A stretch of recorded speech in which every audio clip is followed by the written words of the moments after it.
অনুরাগের ছোঁয়া ধারাবাহিকের আজকের পর্বে আপনারা দেখতে পারবেন যে পরমা ফোন করায় চৌধুরী বাড়িতে আসে তার বাবা মা।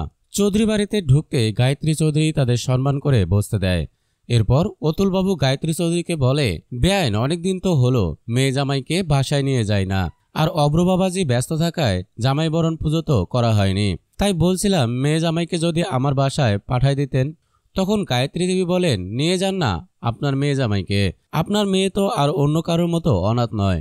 একথা শুনে পিসিমণি বলে ওঠে, অব্র বাবাজি যদি জামাই অনুষ্ঠান হয় তবে আদিত্য দাদাবাবুর কেন হবে না?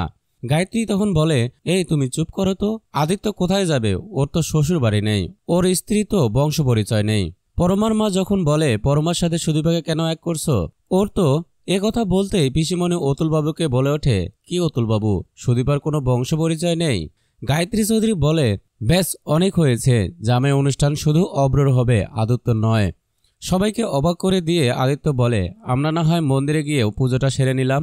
অব্র তখন বলে, দাদাভাই যদি মন্দিরে যায় তাহলে আমরাও মন্দিরে যাব।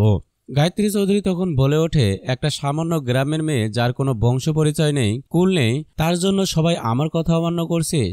পিসিমণি তখন সবাইকে চমকে দিয়ে বলে, ওর পরিচয় আছে। ঘর থেকে লকেটটা এনে গায়ত্রী চৌধুরীকে দেখিয়ে বলে, এই দেখুন সুদীপা অনাথ নয়, ওর পরিচয় আছে। গায়ত্রী চৌধুরী এই কথা শুনে অবাক হয়ে যায়। তো দর্শক, তোমরা তো এটাই চাও পিসিমণি যেন এভাবেই সত্যিটা সামনে আনে? কমেন্ট করে জানাও তোমাদের মতামত।